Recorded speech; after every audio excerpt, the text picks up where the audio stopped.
बहुत पुराने समय की बात है। एक गांव में एक कुशल लोहार रहता था। उसके हाथ हर ऐसी वस्तु को बनाने में सक्षम थे जिसकी कल्पना कोई नहीं कर सकता था। मगर उस गांव के लोग बहुत गरीब थे, जिसकी वजह से लोहार को इतना काम नहीं मिल पाता था। वह स्वयं तो हर तरह की मुसीबत झेलने को तैयार था, पर अपनी पत्नी, जिसका नाम रूपवती था, जो कि बहुत सुंदर थी, जैसी 100 वर्ष में एक बार पैदा होती है, अचानक लोहार के दिमाग में कमाई करने के लिए राजधानी जाने का विचार आया, जहां शायद धनी लोगों को उसकी बनाई चीजों की जरूरत हो सकती थी। अपनी पत्नी से विदा लेते हुए उसने कहा, सुनो रूपवती, मैं 3 वर्ष के लिए प्रदेश जा रहा हूँ। क्या फिर मुलाकात होने तक तुम मुझे याद रखोगी? मेरे साथ विश्वासघात तो नहीं करोगी? रूपवती एक नीला फूल अपने पति को देते हुए बोली, प्रिय, यह फूल लो और इसे संभाल कर रखो। मैं पतिव्रता धर्म का पालन हमेशा करती रहूंगी। तुम कहीं भी क्यों न रहो, कैसे भी यात्रा पर क्यों न गए हो, इतना याद रखो, जब तक ये फूल नहीं मुरझाएगा, तुम्हारे प्रति मेरा प्रेम भी नहीं मुरझाएगा। लोहार अपनी पत्नी की बातों पर भरोसा करके घर से निकल गया। रास्ते में चलते चलते उसे एक चाय की दुकान दिखाई दी। वहां अनेक ग्राहकों के बीच उसे 3 ठाटदार कपड़े पहने आदमी नजर आए, जो कुछ खा पी नहीं रहे थे, मौन खड़े हुए थे, मानो उन्हें कोई दुख सता रहा हो।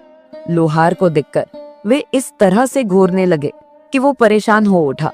अरे भाइयों, आप मुझे ऐसे क्यों देख रहे हो? मैं गरीब जरूर हूँ, मगर ईमानदार आदमी हूँ।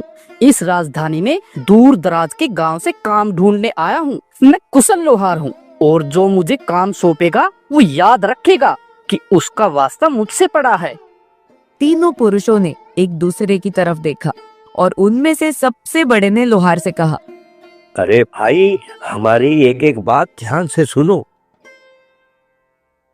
हम तीनों राजा सूर्यदेव के वजीर हैं, जिसकी खबर इस चाय वाले को भी नहीं है और होनी भी नहीं चाहिए।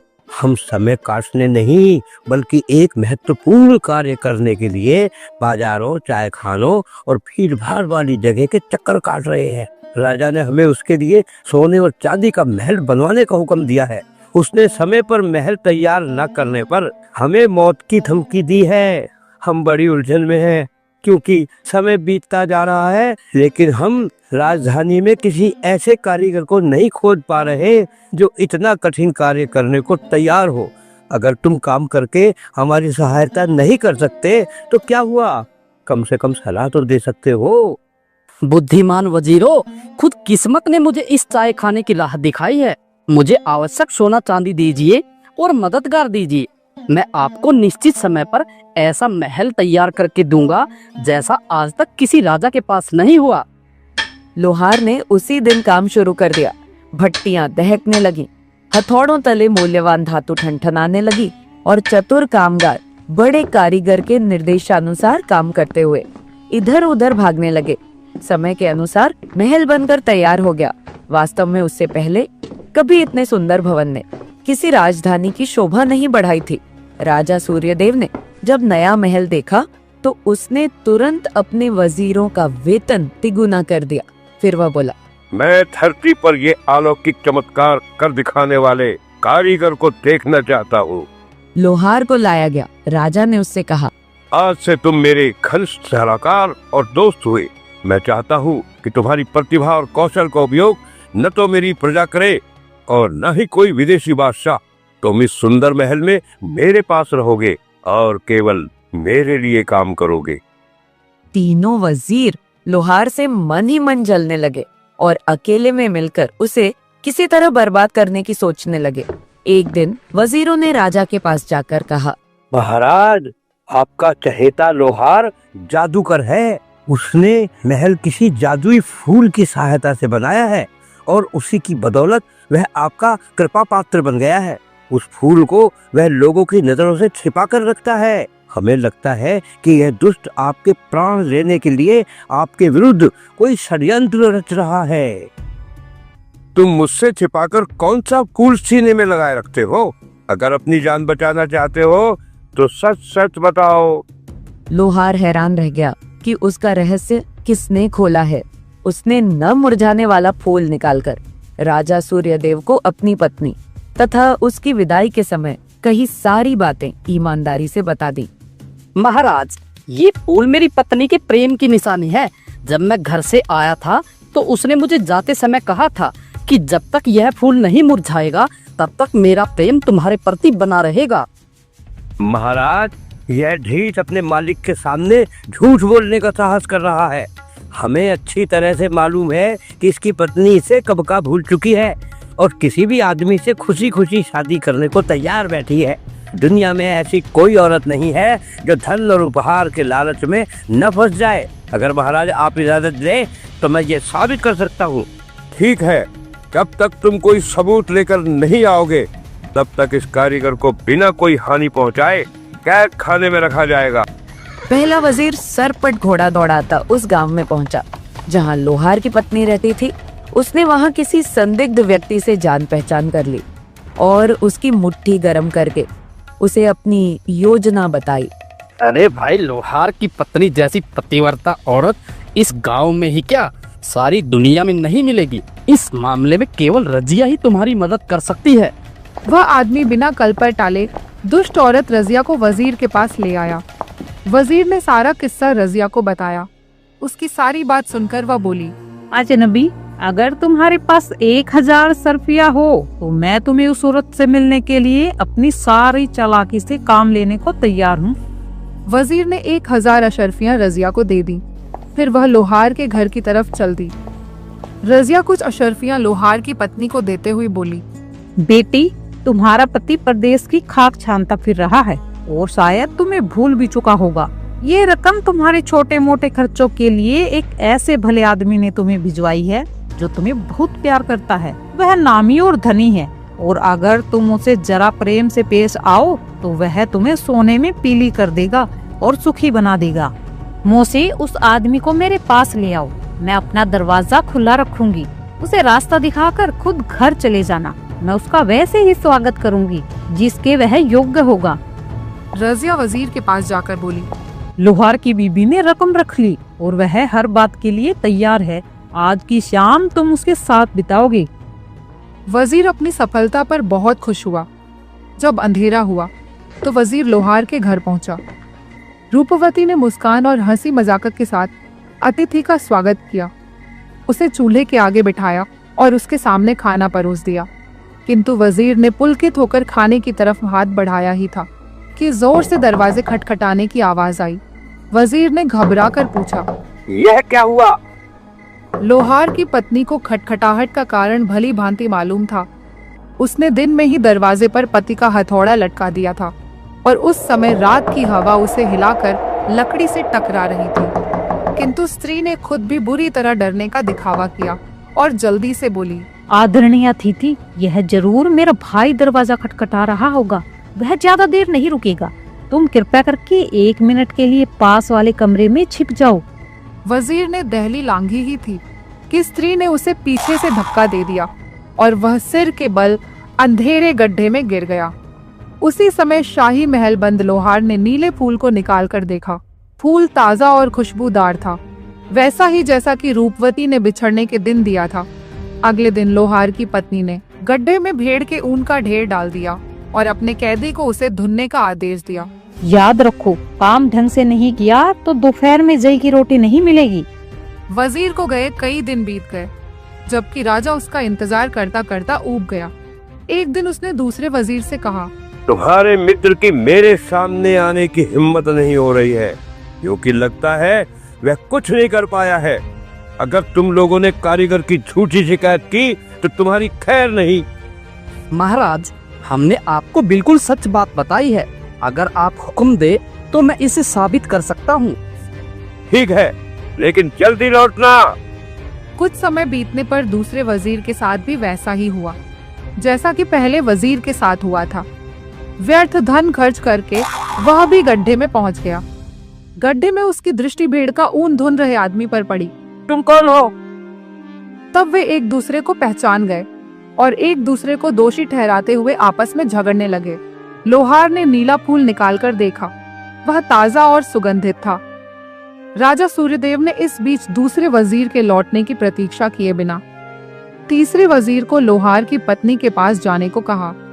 अगर तुम 3 सप्ताह में मेरे सामने हाजिर नहीं हुए तो तुम और वे दोनों नीच फांसी के फंदे से बच नहीं सकोगे। तीसरा वजीर राजा का आदेश पाकर सफर पर निकल पड़ा और शीघ्र ही वह भी बिना कोई सफलता हासिल किए गड्ढे में अपने मित्रों से जा मिला। तीनों एक दूसरे को दोषी ठहराने लगे। उधर एक दिन राजा ने लोहार को अपने सामने पेश करने का हुक्म दिया। मेरे तीनों वजीरों को तुम्हारी पत्नी के पास गए हुए काफी अरसा बीत गया, पर अभी तक वे लौट कर नहीं आए हैं। मुझे संदेह है कि तुम्हारी पत्नी ने उन्हें अपने जादू से मार डाला है। अगर ऐसा है तो मैं तुम्हारा और तुम्हारी पत्नी का भी सिर कटवा दूंगा। लेकिन अगर वजीरों ने तुम पर झूठा लांछन लगाया है तो उन्हें इससे भी कड़ी सजा मिलेगी। मैं खुद तुम्हारे घर जा रहा हूँ और हाँ, तुम्हें भी मेरे साथ चलना होगा। कुछ समय बाद राजा सूर्यदेव अपने सैनिकों के साथ लोहार के गांव की तरह चल दिए और लोहार राजा को अपने घर में ले आया। राजा ने रूपवती से पूछा, ऐ स्त्री, क्या तुम्हारे पति की गैरहाजिरी में तुम्हारे पास मेरे 3 वजीर आए थे? आपकी उम्र दराज हो गई महाराज। वजीरों की जगह तो अपने राजा के दरबार में होती है। वे गरीब और अकेली स्त्री के घर में क्यों आएंगे? राजा चुप हो गया और अपनी व्याकुलता छिपाने के लिए कालीन को ध्यान से देखने लगा। तुम्हारे पास यह इतना बढ़िया कालीन कहाँ से आया? जहाँ पनाह यह कालीन मेरी नौकरानियों ने बुना है। नौकरानियों ने? लेकिन तुम्हारा पति तो मुझसे कहता था कि वह तुम्हें बहुत गरीबी हालत में छोड़ गया है। नौकरानियां रखने के लिए तुम्हारे पास पैसा कहाँ से आया? महाराज, मेरी नौकरानियां तनख्वाह नहीं मांगती। वो दिन में जई की एक रोटी के बदले मेरे सारे काम करती है। इतना बोलकर रूपवती अंदर गई और तीनों वजीरों से फुसफुसाकर बोली, मुसीबत आ गई। मेरा पति लौट आया। अगर उसने आपको मेरे घर में देखा तो आपका काम तमाम हो जाएगा। मैं आपकी मृत्यु नहीं चाहती, इसलिए यह उस्तरा लीजिए और जल्दी से अपनी दाढ़ी मुंह से साफ कर लीजिए। ये लीजिए मेरे पुराने कपड़े, बिना देर लगाए इन्हें पहन लीजिए। फिर मैं आपको अपनी सहेलियां बताकर घर से बाहर कर दूंगी। वजीरों ने बिना चूकिए औरत की बात मान ली और कपड़े पहनकर बाहर आ गए। राजा सूर्यदेव हैरानी से उन्हें कई देर तक देखता रहा और अंत में बोला, कितनी अजीब नौकरानियां हैं।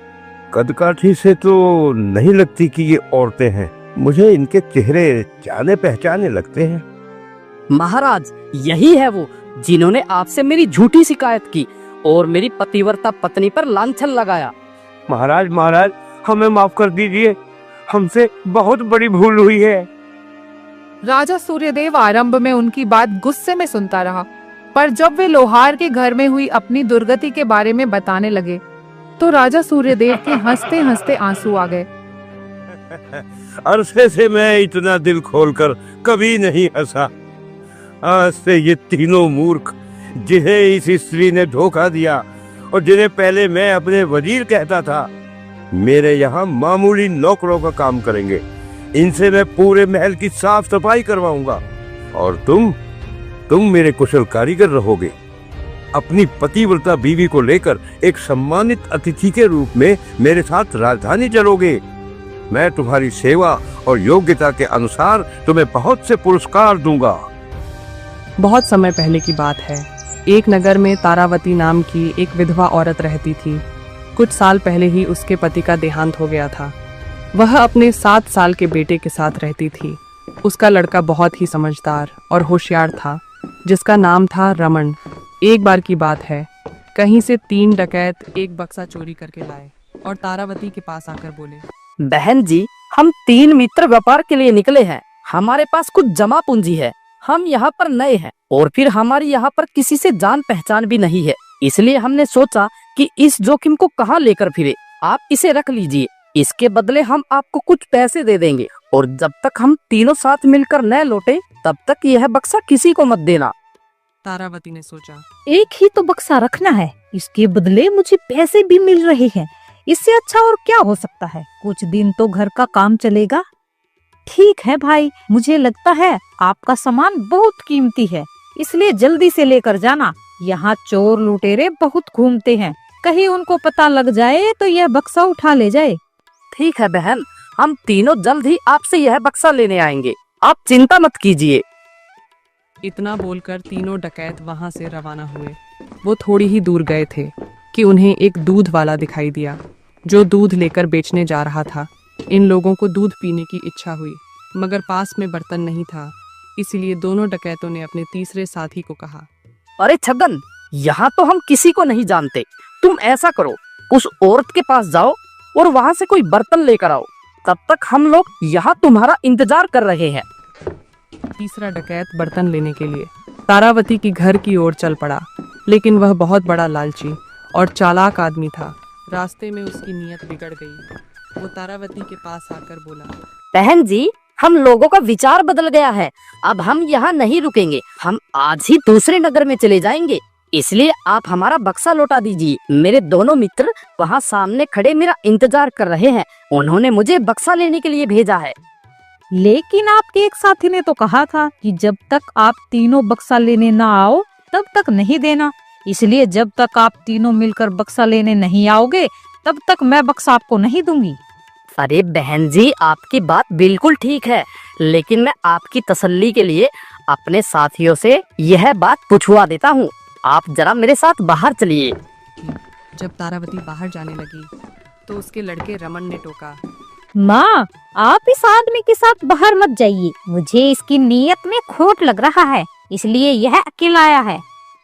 बेटा, इतना कीमती सामान हमें क्यों रखना अपने पास? क्या पता कोई चोर लुटेरा इस बक्से को ले जाए और भुगतना हमें पड़े। इसलिए अच्छा यह रहेगा कि इस बक्से को दे दिया जाए। तारावती ने बाहर आकर उसके साथियों की तरफ देखा तो दोनों खड़े हैं। उसने बात पक्की करने के लिए उनको इशारे से पूछा, इसको दे दूं? अरे लगता है वह औरत पूछ रही है कि इसको बर्तन दे दूं। दोनों ने दूर से ही कह दिया, हाँ हाँ हाँ, उसको दे दो। तारावती अंदर आई और वो बक्सा निकालकर तीसरे डकैत को दे दिया। वह तीसरा डकैत दूसरे रास्ते से वहां से रवाना हो गया। दोनों साथियों ने बहुत देर तक इंतजार किया। फिर एक बोला, उस्ताद, यह छगन अब तक क्यों नहीं आया? कहीं अकेला माल लेकर तो फरार नहीं हो गया?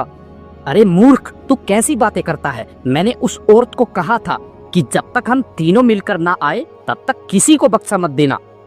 उस्ताद, एक बार चलकर देख तो लो, आखिर क्या बात है? छगन अभी तक क्यों नहीं आया? वह दोनों विचार करने के बाद तारावती के घर पहुंचे। बहन, हमारा एक साथी दूध के लिए बर्तन लेने आया था, वो कहाँ गया?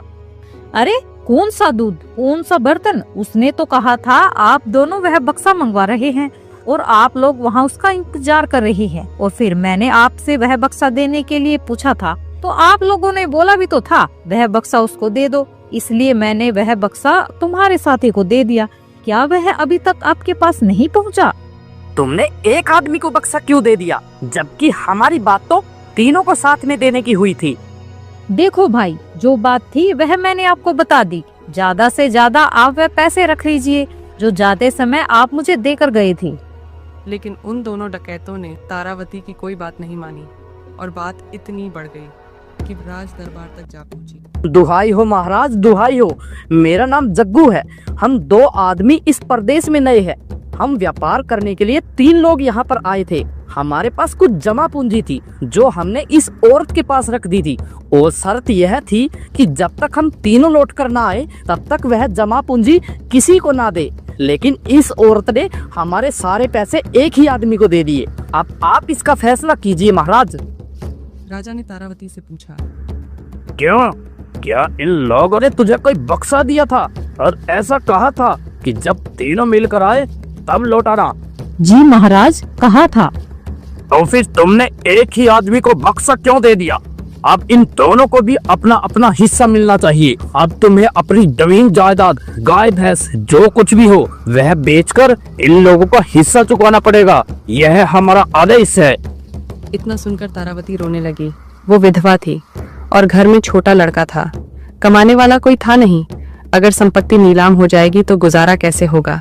अपने भाग्य को रोती पीटती घर जा रही थी कि रास्ते में उसे अपने बेटे रमन को आते देखा।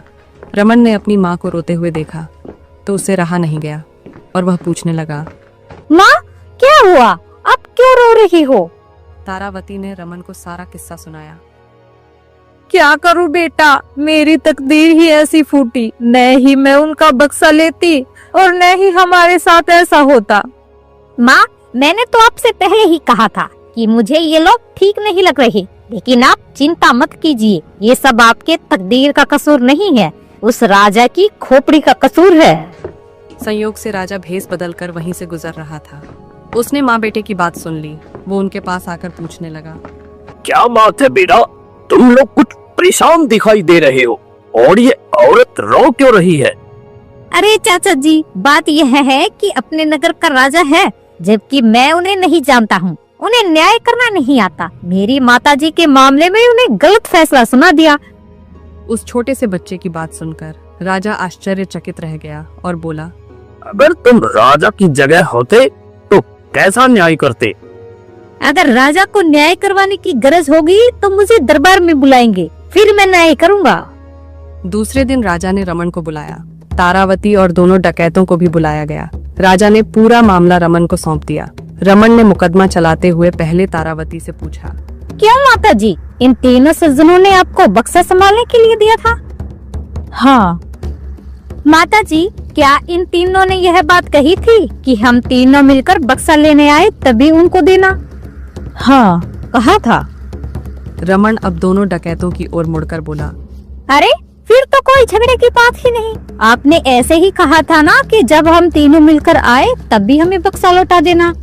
जी बिल्कुल ठीक बात है। ऐसे ही हमने इस औरत से तय किया था कि जब हम तीनों मिलकर आए तभी बक्सा लौटाना है। ये है माताजी, तो अभी भी आपको आपका बक्सा लौटाने को तैयार है, मगर आप ही अपनी शर्त मानने से इनकार कर रहे हो। मगर वो कैसे? आप तीनों साथी मिलकर आओ, अभी आपको आपकी अमानत दिलवा देता हूँ।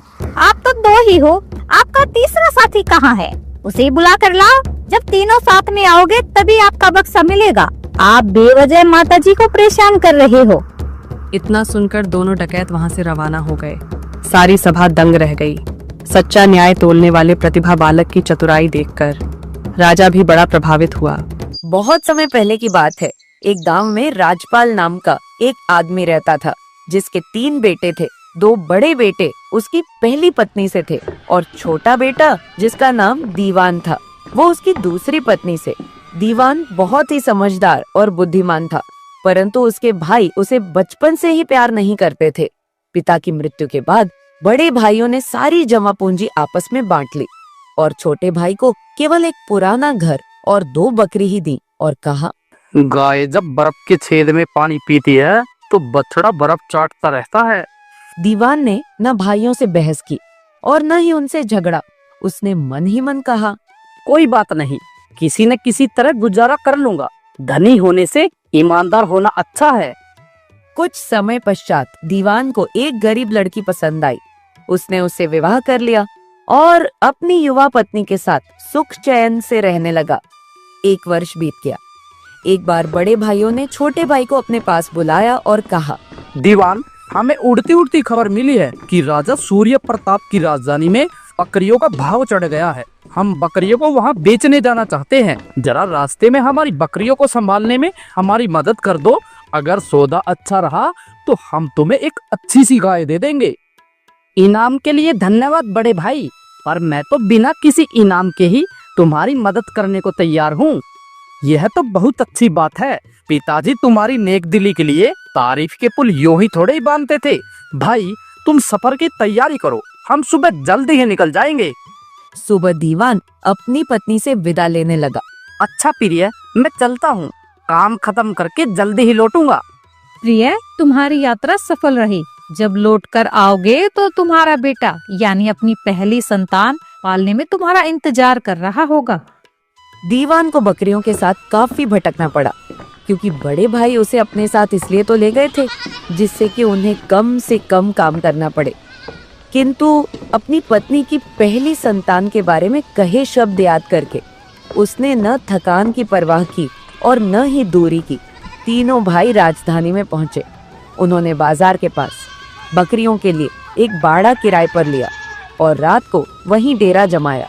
उन्होंने अपने काम निपटाए ही थे कि घोड़ों की टापें सुनाई दी और बाड़े के बाहर राजा सूर्य प्रताप के सिपाही आ गए और उनके मुखिया बोले, सौदागरों, अपनी बकरियों को यहीं छोड़ो, और हमारे साथ चलो। राजा सूर्य प्रताप ने तुम्हें अपने सामने हाजिर होने का हुक्म दिया है। बड़े भाई डर गए, पर छोटे ने उन्हें दिलासा दिलाई। हमने कोई बुरा काम नहीं किया है और राजा सूर्य प्रताप हमारा बुरा नहीं करेंगे। केवल उसके साथ आदर पूर्वक पेश होना है और उसके प्रश्नों का उत्तर सोच समझ कर देना है। सचमुच जब भाइयों को महल में लाया गया तो राजा उनसे बिना किसी प्रकार की सख्ती दिखाए बातचीत करने लगा।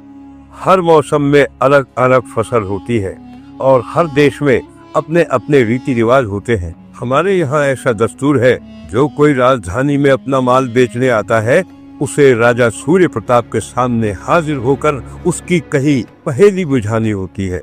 पहेली बुझाने वाले को पुरस्कार के रूप में व्यापार करने की आज्ञा प्रदान की जाती है और जो नहीं बुझा पाता उसे हम अपने राज्य से निकाल देते हैं। अपनी परीक्षा के लिए तैयार हो जाओ। ये 3 पहेलियां सुनो और उन्हें बुझाओ। पहली पहेली है, घोड़े से ऊंची और कुत्ते से छोटी यह क्या चीज है? दूसरी, जिंदा से मरा पैदा होता है, मरे से जिंदा यह क्या होता है? तीसरी है, घोंसला 1 उकाब 40 ये क्या चीज होती है? जब तक बड़े भाई माथे पर बल डाले आंखें झपकाते रहे, छोटा भाई आगे निकला और बोला, महाराज आपकी आज्ञा हो तो बोलूं, मैं तीनों पहेलियां बुझा चुका हूँ। राजा सूर्य प्रताप ने आश्चर्य व्यक्त किया। असंभव। दीवान बोला, घोड़े से ऊंची और कुत्ते से छोटी काठी होती है। महाराज ठीक कहा ना, जिंदा से मरा पैदा होता है, यह अंडा होता है, और मरे से जिंदा यानी कि चिड़िया का बच्चा। घोंसला 1 उकाब 40 यानी कि तीर और तरकस। ठीक कहा ना महाराज? राजा सूर्य प्रताप ने सराहना की दृष्टि से बाकी नौजवान की ओर देखा। अगर तुम मेरे 3 और सवालों का जवाब दोगे तो मैं तुम्हें बहुत कीमती भेंट दूंगा। कहिए महाराज, आपके 3 सवाल क्या है? कौन सा पत्थर सबसे भारी होता है? वह जो हमारे सिर पर गिरे। ठीक। तलवार से तेज कौन सी चीज होती है? जबान तलवार से तेज होती है। ठीक कहा। ऐसी कौन सी बात है जिसे दुनिया में कोई नहीं जानता? कोई भी विद्वान से विद्वान मनुष्य यह नहीं जानता कि अगले क्षण उसके साथ क्या होने वाला है। तुम्हारी बुद्धि काफी तेज है नौजवान। मैं जानना चाहता हूँ कि तुम कहाँ के हो और तुम्हारा नाम क्या है।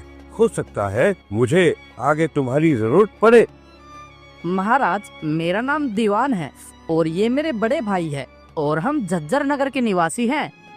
राजा ने दीवान के बड़े भाइयों से कहा, हालांकि तुम में मेरी पहेलियां बुझाने की अक्ल नहीं है, पर तुम्हारे छोटे भाई की खातिर मैं तुम लोगों को अपने जानवर बेचने तक राजधानी में रुकने की अनुमति देता हूँ, समझे? राजा सूर्य प्रताप ने अपने बड़े वजीर को दीवान को फौरन अशर्फियों की थैली देने को कहा। भाइयों ने राजा सूर्य प्रताप को धन्यवाद दिया और वहाँ से रवाना हुए। अगले दिन तीनों भाइयों ने थोड़े से समय में बकरियों को भारी नफे में बेच दिया और वहाँ से चल दिए। थोड़ी दूर जाने पर बड़े भाई आमदनी का बंटवारा करने लगे तो छोटा भाई बोला, भाइयों ऐसा करते हैं, जो सोना मुझे राजा सूर्य प्रताप ने दिया था उसमें से कुछ मैं आपको दे देता हूँ, जिससे हम तीनों के पास बराबर बराबर सोना हो जाएगा। बड़े भाइयों ने बिना झिझक के उसकी अशर्फियां ले ली, किंतु दीवान की उदारता से उनके लालच की आग बुझी नहीं बल्कि और बढ़ गई। अब उन्हें राजा सूर्य प्रताप की थैली में रखी सारी अशर्फियां हड़पने की इच्छा होने लगी। वे जानबूझकर रास्ते में पीछे रहकर साजिश करने लगे। चलो दीवान को जान से मार देते हैं, लोगों से कहेंगे कि रास्ते में उसे सांप ने काट लिया, गवाह कोई है नहीं, कौन हमारा पर्दाफाश करेगा। और वे छुरे निकालकर दीवान की तरह चलने लगे। दीवान ने जब उन्हें नंगे छुरे लिए आते देखा तो वह उन लालचियों को उस पर दया करने के लिए मनाने लगा। भाइयों आप मेरा खून बहाकर क्या करेंगे? मेरा सारा धन ले लीजिए पर मेरी जान बख्श दीजिए। भगवान के लिए मेरा घर मत उजाड़िए। वाह रे वाह, हम तुझ पर दया करेंगे तो तू राजा सूर्य प्रताप के पास जाकर हमारा पर्दाफाश कर देगा। राजा सूर्य प्रताप हमें तेरी शिकायत पर मौत की सजा सुना देंगे और तुझे हमारी सारी संपत्ति मिल जाएगी। तू कितना ही बुद्धिमान क्यों ना हो, पर हमें धोखा नहीं दे सकता। अगर आप लोगों के दिल में जरा भी दया नहीं है तो मुझे मार डालिए, पर कम से कम मेरी अंतिम इच्छा तो पूरी कर दीजिए। तू क्या चाहता है? अगर घर लौटने पर आप लोगों को मालूम पड़े कि मेरे बेटा पैदा हुआ है तो मेरी पत्नी से कह दीजिए कि वह लड़के का नाम दुहाई रखे। यही मेरी अंतिम इच्छा है। अरे ऐसी इच्छा पूरी करने में हमारा कुछ नहीं जाता। ऐसा ही होगा। हम तेरी अंतिम इच्छा पूरी करने का वादा करते हैं। और उन्होंने अपने सगे भाई पर छुरे चला दिए। 10 वर्ष बीत गए। राजा सूर्य प्रताप बूढ़ा हो गया, पर अभी ठीक ठाक था। लेकिन उसका बड़ा वजीर पूर्णतः जरा जीर्ण हो चुका था और अपने स्वामी की न सेवा करने योग्य रहा, न ही उसे सलाह देने योग्य। तब राजा सूर्य प्रताप को उस बुद्धिमान नौजवान की याद आई जिसने उसकी सारी पहेलियां बिना अटके सुलझा दी थी, और उसने उसे अपने दरबार में लाने तथा बड़ा वजीर बनाने का फैसला किया। राजा सूर्य प्रताप ने घोड़ों पर काटियां कसने का हुक्म दिया और अपने अंगरक्षकों के साथ चल पड़ा। खोज काफी दिनों तक जारी रही।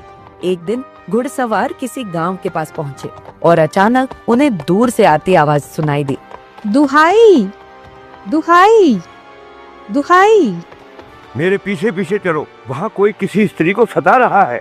जल्दी से उसकी मदद को चलना चाहिए।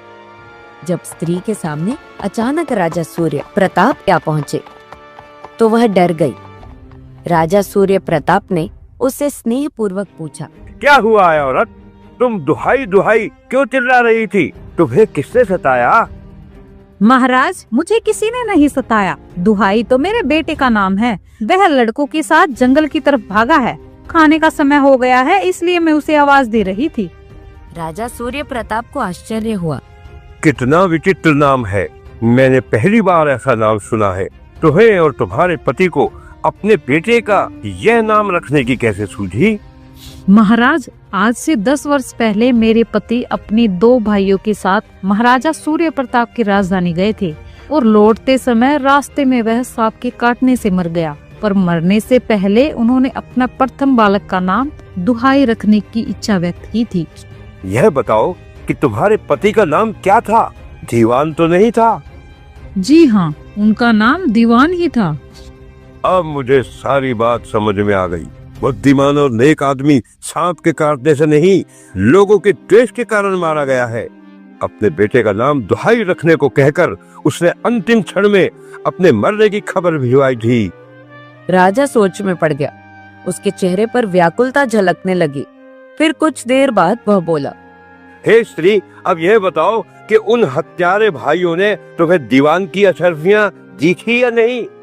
मुझ मूर्ख को क्षमा करे महाराज, पर मेरे समझ में कुछ नहीं आ रहा कि आप क्या कह रहे हैं। हमारे पास न तो कोई फूटी कोड़ी है, न पहले कभी थी। मेरे पति के भाइयों ने मुझसे 2 बकरियों को भी छीन लिया, जो बंटवारे के समय उन्होंने मेरे पति को दी थी। उन हत्यारों को मेरे सामने पेश किया जाए।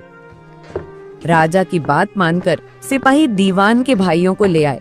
राजा ने उनसे क्रोधित होकर पूछा, तुम लोगों ने अपने छोटे भाई को किस लिए मारा था? सच सच बताओ, वरना तुम्हारे सिर अभी कलम करवा दिए जाएंगे। दोनों भाई समझ गए कि झूठ बोलने में कोई फायदा नहीं है, इसलिए उन्होंने सारी बात सच सच बता दी। महाराज, हमें माफ कर दीजिए। हमने असरफियों के लालच में अपने भाई को मार डाला। दीवान की अशर्फियां कहाँ हैं जो हमने उसको जाते समय दी थी? जल्दी बताओ। महाराज, वो हमारे पास ही रखी है, हम अभी लेकर आते हैं। इतना बोलकर वो दोनों जल्दी से घर की ओर गए और अशर्फियां लाकर दीवान की पत्नी को दे दी। उसी समय दुहाई भागता हुआ आया। वह अपनी माँ की तरफ लपका ही था कि राजा सूर्य प्रताप ने उसे अपने पास बुलाया और उससे पूछा, तुम्हें पहेली बुझाना आता है दुहाई? आता है महाराज। तो फिर बताओ, कमंद रंग बिरंगी, इधर छुए एक टेकरी तो उधर दूसरी, ये क्या चीज है? इंद्रधनुष। शाबाश, तुम बिल्कुल अपने पिता जैसे बुद्धिमान हो।